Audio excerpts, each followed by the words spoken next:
Hi friends, இன்றைக்கி November 12ஆம் தேதி. இன்றைக்கி பாண்டியன் ஸ்டோர் சீசன் 2ல் என்ன நடக்குதுன்னு சொல்லிட்டு பார்த்தீங்கன்னா, சரவணன் வந்து லஞ்ச் கொண்டு வா மயில் அப்படின்னு சொல்லிட்டார் இல்லையா. அதனால் மயில் வந்து லஞ்செலாம் பேக் பண்ணிகிட்ருக்காங்க. ஆனால் மயில் வந்து ஒரு குஷியே இல்லாமல் தான் பேக் பண்ணுறாங்க. முதல்ல பயங்கர ஆர்வமாக எடுத்து வைப்பாங்க சாப்பாடு எடுத்துகிட்டு போகிறதுக்கு. ஆனால் இது ஏதோ கடமைக்கு செய்கிற மாதிரி செஞ்சிட்ருக்காங்க. அப்போ கோமதி வராங்க. என்னம்மா பண்ணுறேன், மறுபடியும் வந்து லஞ்ச் எடுத்து வச்சிட்ருக்கியா அப்படின்னது. இல்லைத்த, உங்கள் பையன் தான் வந்து சாப்பாடு அங்கே எடுத்துகிட்டு வர சொன்னாங்க அப்படின்னு சொல்கிறாங்க. இதோ பாருமா, நான் முதல்லையே வந்து விட்ட சொல்லியிருக்கேன், இந்த மாதிரிலாம் பழக்கப்படுத்தாத மயில். அது மட்டும் இல்லாமல் இன்னொன்று என்னென்னா, உனக்கு ஏற்கனவே தலையில் வந்து அடிபட்டிருக்கு. இந்த வெயிலில் வர நீ சாப்பாடெல்லாம் எடுத்துகிட்டு போக போறியா? நீ இங்கே படுத்து ரெஸ்ட் எடுக்க வேணாமா? இது கூட தெரியாமல் அவன் என்ன உன்னை வந்து சாப்பாடு கொண்டு வர சொல்லியிருக்கா. நீ இங்கேயே இருந்து ரெஸ்ட் எடுமா அப்படின்னு சொல்கிறாங்க. அப்போ கரெக்டாக பழனி வராங்க. ஏக்கா, எத்தனை தடவை தான்க்கா ஃபோன் பண்ணுவேன்? மாமா வர கடையில் இருக்காரு. அவர் இருக்கும்போது நீ ஃபோன் பண்ணால் என்னால் எடுத்து பேச முடியுமா? எதுக்கு அத்தனை தடவை ஃபோன் பண்ண அப்படின்னு கேட்குறாங்க. டே, அவர் வீட்டிலேருந்து பேசாமல் போயிட்டாரடா, அவரோட கோபம் சரியாக போயிடுச்சு கேட்க தான் நான் வந்து உனக்கு ஃபோன் பண்ணேன். அவர் என்னடா இன்னும் கோவமாக இருக்கார் அப்படின்னா, அக்கா கோவமா? நீ வேற அதை ஏன்க்கா கேட்குற? ராஜி சும்மா புகழ்ந்து தள்ளிட்டாரு தெரியும்ல. ராஜி அப்படி, ராஜி இப்படி, ராஜி புத்திசாலி பிள்ளை, ராஜி வந்து பேச வேண்டியதை கரெக்டாக பேசுது, அப்படி இப்படின்னு சொல்லிட்டு அவர் வந்து புகழ்ந்து தள்ளிட்டாருக்கா அப்படின்னு சொல்கிறாங்க. அப்படின்னா ராஜி டியூஷன் எடுக்க பர்மிஷன் கிடைச்சிடுமா சித்தப்பா அப்படின்னு சொல்லிட்டு தங்கமயில் கேட்குறாங்க. அங்கே தான் ட்விஸ்ட் வச்சார் மச்சான். எல்லாம் சொல்லிட்டு இருந்தாரு, ஆனால் வந்து பர்மிஷன் இருக்கா இல்லையான்னு சொல்லாமலே கிளம்பி போயிட்டாரு அப்படின்றாங்க. அதுக்குள்ளார மறுபடியும் வந்து அவர் பாண்டியன் ஃபோன் பண்ணுறாரு. தோ மச்சான் அதை கிளம்பிட்டேன் அப்படின்னு சொல்லும்போது பார்த்தியாக்கா, மறுபடியும் அவருக்கு மூக்கு வேர்த்துருச்சுக்கா. நான் டெலிவரி கொடுத்து முடிச்சதும் எப்படி தான் அவர் கரெக்டாக தெரியுதுன்னே தெரியல. சரி, நான் கடைக்கு கிளம்புறேன் அப்படின்னு கிளம்புறாரு பழனி. அப்போ வந்து தங்கமயில் வந்து, சித்தப்பா ஒரு நிமிஷம் எனக்கு ஒரு ஹெல்ப் பண்ணுறீங்களா? நீங்கள் போகிற வழியில் தானே அவர் வேலை பார்க்குற கடை இருக்குது, இந்த சாப்பாடு அப்படியே அவங்களுக்கு கொடுத்துட்றீங்களா அப்படின்னு சொல்லிட்டு கேட்குறாங்க மயில். ஓ அப்படியாம்மா, சாப்பாடை வந்து கொண்டு போய் கொடுத்துறாதான் வந்து சாப்பிடுவானாம்மா அப்படின்னு சொல்கிறாங்க. டே, அவளுக்கே உடம்பு முடியாமல் இருக்குது, நீ கொஞ்சம் கொண்டு போய் கொடுடா அப்படின்னு சொல்லிட்டு கோமதி வந்து சொல்கிறாங்க. அதுக்கப்புறம் சரிம்மா குடும்பம் அப்படின்னு பழனியும் வாங்கிட்டு கிளம்பிடுறாங்க. பரவாயில்லையே, நான் ஒரு தடவை சொன்னதுமே நீ வந்து புரிஞ்சுக்கிட்டே, நீ போமா, நீ போய் ரெஸ்டட் அப்படின்றாங்க. இல்லத்த, எனக்கு இன்னும் கொஞ்சம் வேலை இருக்குது, நான் அதெல்லாம் முடிக்கிறேன் அப்படின்ட்டு பேசாமல் போயிடுறாங்க மயில். அதுக்கப்புறம் சரவணன் வந்து கடையில் வந்து இருக்காங்க. பழனிவேல் வந்து சாப்பாடு கொண்டு வராங்க. என்னது இது, மயில் வந்து கொண்டு வர சொன்னால் மாமா கொண்டு வந்திருக்காரு அப்படின்னது. ஏன் மாமா மயில் வரலையா அப்படின்றாங்க. ஏன்டா, உன் பொண்டாட்டி கொண்டு வந்தால் தான் நீ சாப்பிடுவியா? அது பாவம், வீட்டிலையே வந்து ஏகப்பட்ட வேலை இருக்குது, நீங்கள் கொண்டு போய் கொடுத்துருங்க சித்தப்பான்னு சொல்லிச்சு, அதனால தான் நான் வந்து எடுத்துகிட்டு வந்தேன் அப்படின்றாங்க. என்ன, உனக்கு சாப்பாடு நீயே போட்டு சாப்பிட்ருவியா இல்லை ஊட்டி விடணுமா அப்படின்றாங்க. அதெல்லாம் இல்லை மாமா, நான் சாப்பிட்டுக்கிறேன் அப்படின்னு சொல்லிட்டு சரி, அதுக்குள்ளார மறுபடியும் பாண்டியன் கால் பண்ணுறாங்கன்ட்டு அவர் அங்கேருந்து கிளம்பிடுறாரு. அதுக்கப்புறம் இவர் சரவணன் வந்து மயிலுக்கு கால் பண்ணுறாங்க. இவங்க வந்து ஹலோன்னு சொல்கிறாங்க. என்ன மயில, எப்பயும் நான் ஃபோன் பண்ணால் மாமான்னு சொல்லுவேன், நீ என்ன இன்னைக்கு ஹலோன்னு சொல்கிற அப்படின்னதும், அது ஒன்றும் இல்லை, கொஞ்சம் வேலையாக இருந்தேன் அப்படின்றாங்க. மறுபடியும் நீ என்ன மாமான்னு சொல்லவே இல்லையே அப்படின்றாங்க சரவணன். சரி சொல்லுங்க மாமா அப்படின்றாங்க மயில். நான் உன்னை சாப்பாடு கொண்டு வர சொன்னேன், ஆனால் நீ என்ன மாமாட்ட வந்து கொடுத்து விட்டுருக்க அப்படின்னு சொல்கிறாங்க. நீ வருவேன் நான் எதிர்பார்த்துட்டு இருந்தேன் தெரியுமா, நீ வந்து சந்தோஷமாக வருவேன், உன் முகத்தை பார்த்துட்டே சாப்பிட்லான் இருந்தேன் அப்படின்ட்டு கவிதையெல்லாம் பேசுகிறாரு. ஆனால் மயிலுக்கு வந்து மனசுல ஒட்டவே இல்லை எனக்கு இங்கே வீட்லேயே ஏகப்பட்ட வேலை இருந்தது, அதனால தான் அப்படின்னதும், சும்மா வேலை பார்த்துட்டே இருக்காது மயில், அப்பப்போ என்னையும் நினச்சிக்கோ, உனக்கும் உடம்பு சரியில்லாமல் இருக்குது, கொஞ்சம் ரெஸ்ட் எடு சரியா அப்படின்னு சொல்கிறாங்க. சரி மாமா, எனக்கு வேலை இருக்குது அப்படின்ட்டு ஃபோனையும் வச்சிடுறாங்க. சரவணனுக்கு ஒரு மாதிரி ஆகிடுது. அதுக்கப்புறம் பாண்டியன் கடையிலேருந்து வந்துடுவாரா, ராஜி பிரச்சனைக்கு என்ன தீர்வாக இருக்கும் அப்படின்ற மாதிரியெல்லாம் வந்து ராஜியுமே ரூமில் டென்ஷனாக வந்து யோசிச்சுட்டு உட்காந்துட்டு இருக்காங்க. கதிரும் வந்து சரி விடு, எதுனாலும் பார்த்துக்கலாம், அப்படி ஒரு வேளை அப்பா வந்து உனக்கு பர்மிஷன் கொடுக்கல அப்படின்ற மாதிரி இருந்தால் உனக்காக நான் பேசுகிறேன் அப்படின்னு சொல்கிறாங்க. அப்படியா அப்படின்னு கேட்குறாங்க ராஜி. ஆமாம், நான் வந்து உனக்கு பேசி பர்மிஷன் வாங்கி தரேன், நீ ஒன்றும் கவலைப்படாத அப்படின்னு சொல்லிட்டு இருக்கும்போதே பாண்டியன் கடையிலேருந்து வந்துடுறாங்க. எங்கே வாங்க குளிச்சுட்டு சாப்பிட்லாம் அப்படின்றாங்க கோமதி. உடனே வந்து இருடி, அதுக்கு முக்கியமாக பேச வேண்டிய விஷயம் இருக்குல்ல அப்படின்ட்டு ராஜி இங்கே வாப்பா அப்படின்னு சொல்லிட்டு கூப்பிட்றாங்க. இதோ அப்பா வந்துட்டாங்க, வா போகலாம் அப்படின்ட்டு 2 பேரும் கிளம்பி வராங்க.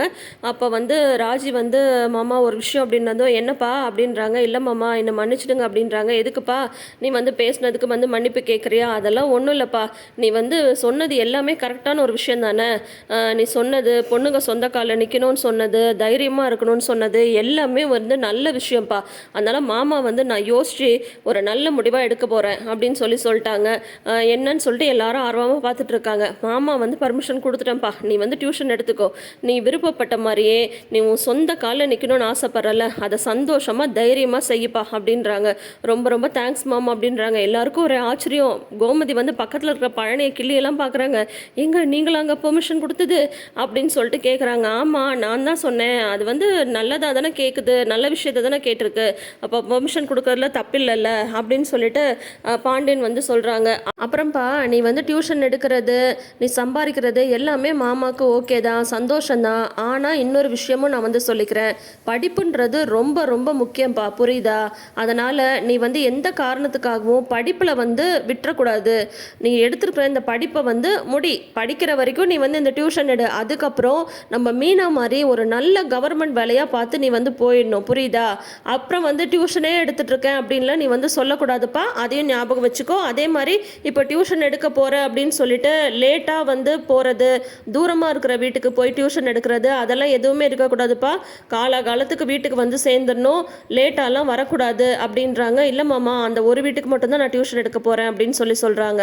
அதுக்கப்புறம் பசங்களை கூப்பிட்டு இங்கே டியூஷன் எடுக்கிறதெல்லாம் வேணாம்ப்பா, அதையும் வந்து சொல்லிடுறேன். ஏன்னா நீ முதல்ல அதான் வந்து செஞ்ச, இப்போ நீ வந்து இங்கே பசங்களை கூப்பிட்டு டியூஷன் எடுக்கிறதுல மாமாவுக்கு எந்த பிரச்சனையும் இல்லை.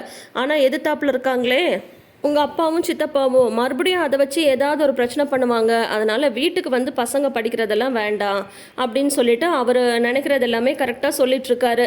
ஸோ அதனால் இந்த டியூஷன் விஷயத்தினால உன்னோட படிப்பு வந்து எந்த விதத்துலையும் பாதிக்காமல் நீ வந்து பார்த்துக்கணும் அப்படின்னு சொல்லிடுறாங்க. மீனா மாதிரி ஒரு கவர்மெண்ட் வேலை வந்து வாங்கிடு அப்படின்னு சொன்னது கண்டிப்பாக மாமா அப்படின்னு சொல்கிறாங்க. அட மாமா, நீங்கள் வேற, அவள் எனக்கே ஆஃபீஸராக வந்து உட்காருவேன்னு சொல்லிட்டு இருக்கா அப்படின்றாங்க மீனா. உட்காருண்டுப்பா, நல்லா ஜம்முன்னு உட்காரட்டும். நீ வந்து உடனே வேற ஒரு பரீட்சை எழுது, நீ பரீட்சை எழுதி ராஜியை விட பெரிய அதிகாரியாக உட்காரு. அதுக்கப்புறம் ராஜி படித்து பரீட்சை எழுதி அது ஒரு பெரிய அதிகாரியாக உட்காரட்டும். 2 பெரிய அதிகாரிங்க நம்ம வீட்டில் இருந்து வேலைக்கு போனாங்கன்னா எனக்கு சந்தோஷம் தானே. சந்தோஷமாக செய்யுங்கப்பா, மாமாவுக்கு அதில் ரொம்ப ரொம்ப திருப்தி அப்படின்னு சொல்லிட்டு, சரி கோமதி இப்போ சாப்பாடு எடுத்து வை அப்படின்னு சொல்கிறாரு. அதுக்கப்புறம் மயில்கிட்ட வராரு. மயில்கிட்ட வந்து பார்ப்பா, அவங்க 2 பேரும் வேலைக்கு போகிறாங்க, சம்பாதிக்கிறாங்க அப்படின்னு உனக்கு வந்து தோணும். நீயும் பெரிய படிப்பு தானே படிச்சிருக்க, நீ என்னப்பா படிச்சிருக்க அப்படின்னு கேட்க, எம்ஏ இங்கிலீஷ் லிட்ரேச்சர் மாமா அப்படின்றாங்க. அப்புறம் என்ன, உனக்கு வேலைக்கு போகணும்னு இருந்தா நீயும் வேலைக்கு போப்பா, எனக்கு மாமாவுக்கு அதுலேயும் சந்தோஷம் தான் அப்படின்றாங்க. ஐயோ வேலைக்கா அப்படின்னு மயிலுக்கு உடனே பகீர்னு ஆயிடுது. என்னடா இது, போகிற போக்கில் நம்மளை கோத்து விட்டு போயிட போகிறாங்க அப்படின்னு சொல்லிட்டு.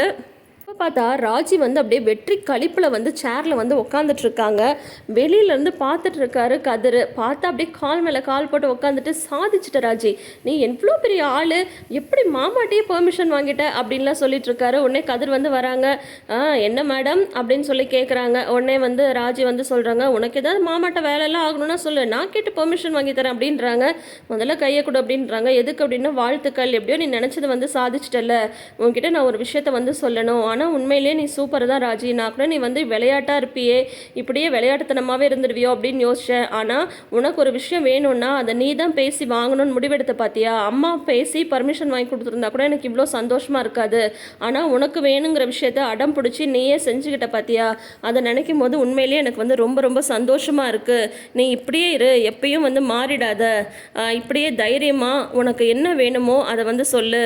ஆனால் என்ன, நான் கூட நினச்சேன், என்னடா நம்ம இவ்வளோ தூரம் சம்பாரிச்சிட்டு வந்து கொடுத்தாலே இவன் கை நீட்டி காசு வாங்க மாட்டேன்றாளேன்னு சொல்லிட்டு, அதுக்கப்புறம் தான் உன் இடத்துலேருந்து நான் யோசித்தேன், நீ நினச்சது வந்து கரெக்டு தான். நீ வந்து உன்னோட சொந்த காலில் நிற்கணும் அப்படின்னு நினைக்கிறத எப்போவுமே நான் வந்து வேண்டான்னு சொல்லவே மாட்டேன். அதனால் மறுபடியும் என்னோட வாழ்த்துக்கள், உனக்கு எது சரின்னு தோணுதோ நீ வந்து அதை செய், உனக்கு எப்போவுமே துணையாக நான் நிற்பேன் அப்படின்ற மாதிரி கதிர் வந்து சொல்கிறாரு. உடனே ராஜிக்கு வந்து ரொம்ப ஹாப்பியாகிடுது. அதோட இன்றைக்கி எபிசோடை முடிச்சிருக்காங்க.